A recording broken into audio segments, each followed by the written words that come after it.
Swati Desai, a psychology professional practicing in Los Angeles area for many years. I'm also a certified teacher of self-compassion and mindfulness and founder of To Meditate. Today is April 14th, 2020. The globe is ravished by the fear of COVID 19. If you are a young person who is graduating this year or is worried about the job situation and next step in your life, my heart goes out to you. This episode is devoted to you. I'm going to arrange it like this. First, I'm going to tell you a story which will help you to arrange your thoughts. And then I will walk you through a process step by step of self discovery, something about you that will be useful for you not only to deal with this crisis, but in the future, anytime, any difficult situation that comes up for you. So let's go for it.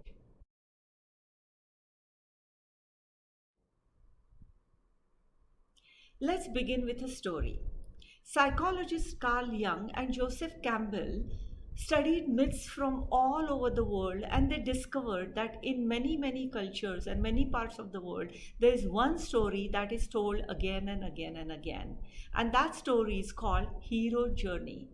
A hero, which could be a man or a woman, I'll say he for convenience. A hero finds himself in a crisis situation and he sets on his journey. There are dragons that need to be slayed, there are swords that need to be wielded, and there is mentorship that needs to be found. With all this, if he doesn't get killed and if he gets into a sense of discovery, then he comes back with something valuable, something that is an upgraded version of himself. Because of COVID 19, you have been thrust into a crisis situation of this type. No choice of your own. Why not make it into a hero journey? What are your dragons? What swords can you use? What mentorship can you find? It's not very easy to just think about all these things. So let's go through this process step by step and see what you discover.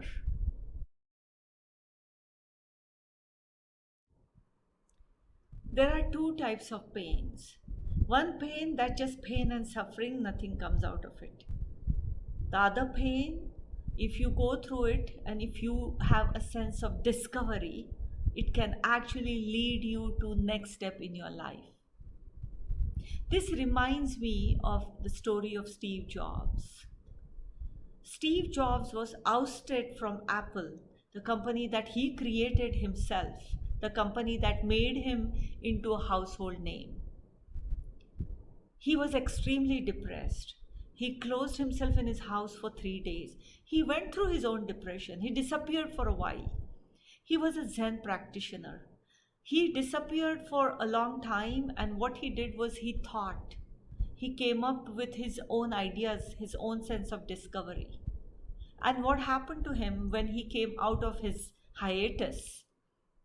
He ended up coming up with ideas that changed the music industry, the entertainment industry, and it basically changed all our lives. So Steve Jobs, you may or may not like everything about him, but know that unless you're willing to go through the pain of discovery, you're not using that pain, the pain that leads to nowhere.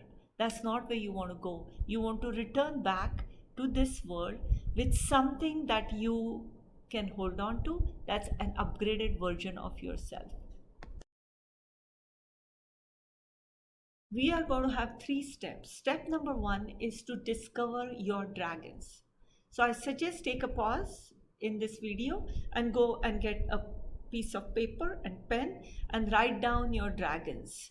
Examples are, maybe you are experiencing grief and loss, maybe sense of betrayal, anger. It could be lack of motivation, maybe even boredom, or anxiety, like making up a lot of stories of how everything is going to fall apart.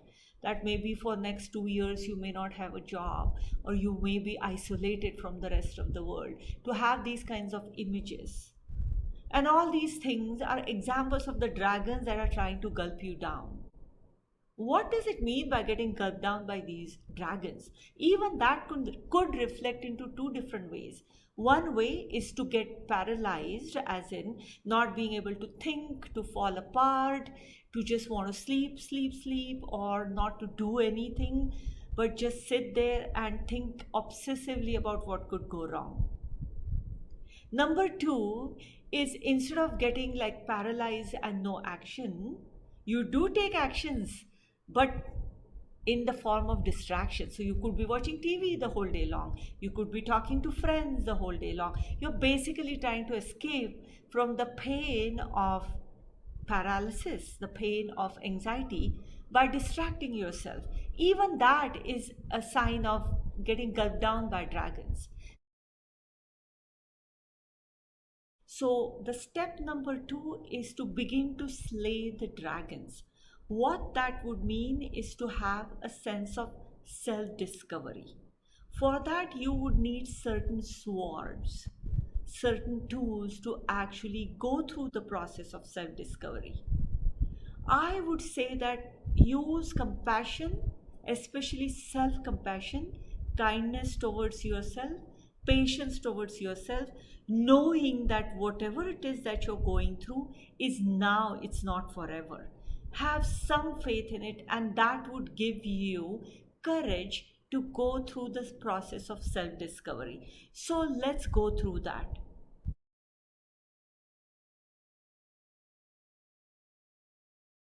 Let's go over the three questions that I would like you to write down and then answer each question. First question is, what are my fears? Question number two is, why are my fears? Question number three is, what characteristic I have, what strength I have now that I can use to resolve question number two. Okay, just write these down. Now, question number one, I'm going to give you one example. Listen to that example, take a pause and write down your own version of that example. And do the same thing for number two and number three. So for question number one, what are my fears? I'm not going to have a job when I graduate. Maybe I won't be able to pay rent because I won't have a job. Or maybe I will be the only one who doesn't have a job, and my other friend who is a computer science major, he's obviously going to get one, and there'll be a social comparison or there'll be jealousy. So write down details of what are your fears. I'm giving you the job example. It may be not related to even job. It may be something like the social isolation that you're worried about. Maybe your own depression and anxiety that you may be concerned about. Whatever it is, with courage, just write down what your fears are. And now let's move on to question number two. Why are my fears? Now this is a very, very important question, and it's a difficult one. So in case if you start having difficulty going deeper and thinking about it, please stop. Give yourself kindness, give yourself patience, okay? I give you full permission to stop if you find it too difficult. Because this is going to be a deep psychological journey. But believe me, in order to slay our dragons, this particular step is going to be the most important step. Take your time. Decide how you want to go through it. So why are my fears? Now, I'm not going to have a job when I graduate. That fear. If it is as simple as just social comparison or jealousy, may look simple, but if you go through the details or you go deeper, you may find out your relationship with the friend who is a computer science major and is going to get the job. There may be some insecurity you're feeling towards not having the right type of career, or not having the right type of validation from this friend. Maybe you have gone through incidents in the past where you have felt slighted, or you have felt less than this friend. You have felt maybe you're not good enough. It's very hard to admit it, but sometimes that's what comes up for people, that I'm not adequate. And are you experiencing that? And if so, how do you resolve that? How do you work on this jealousy? Now, going through this process will not only improve your relationship with this person, but anybody else you collaborate with, anybody else who you want to have their mentorship, but at the same time, to know what your insecurities are and to work on those insecurities and feeling the confidence, feeling your own place in this world. My God, that is such a valuable journey. Now, how do you go through that journey? Now, just wait for a little bit, okay? Now, let's say the job, not having a job and being thrown out of the street, maybe it suggests something about your relationship with your family. Maybe it's a difficult relationship. And if it is, how do you resolve that? How do you work on that? If it's not possible to work on it, do you have other support network? If not, then what's that about? Now, these are very difficult and painful questions. But this particular search may give you an opportunity to have a better relationship, better support network in this world. Again, how do you go through it? We'll revisit it a little bit later, but right now, let's go through question number 3. What are your strengths right now that will help you to work on question number 2? That is that of your fears. So there are many characteristics that are possible. That's your strength. Maybe you're an empathetic person. Maybe you're compassionate. Maybe you're a good listener. Maybe you're academically a very strong person. Maybe you're hardworking. Maybe you're a people's person. You know how to talk to people and you know how to work with them. Maybe you have certain set of skills that other people don't have. Maybe you're a good writer. Maybe you love painting. Whatever it is, that's your strength. That's your passion. That's your hobby that you love doing.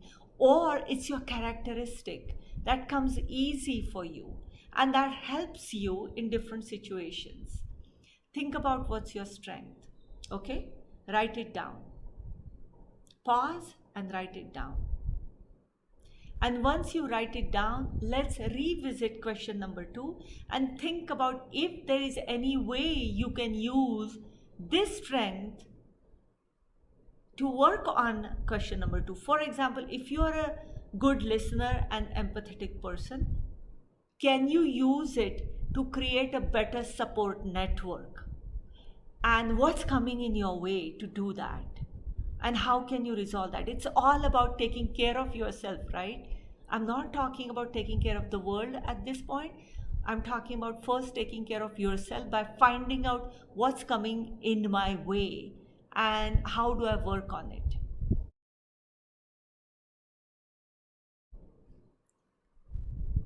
So now let's go to the next step more than that, the last thing, which is what's your takeaway?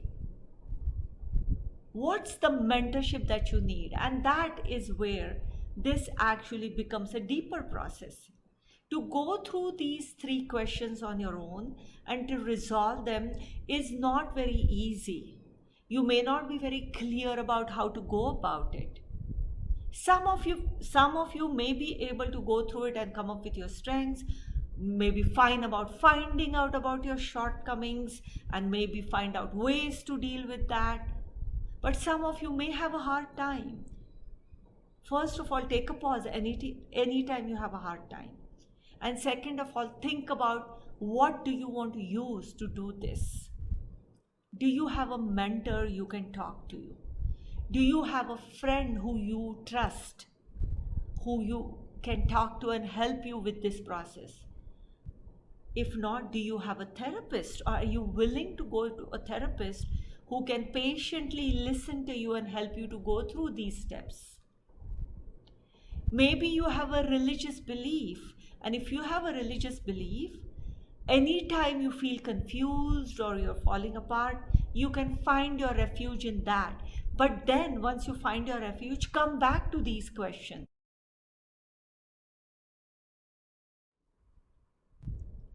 You're going to hear from many people that take this crisis as a next step, as something that gives you the opportunity to discover things that you otherwise won't.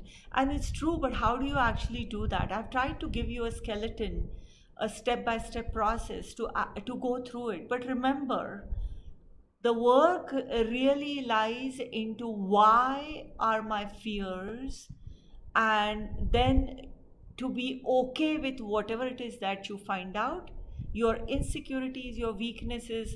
Don't be afraid of it. Don't be afraid of finding out about it. Don't run away from it, please.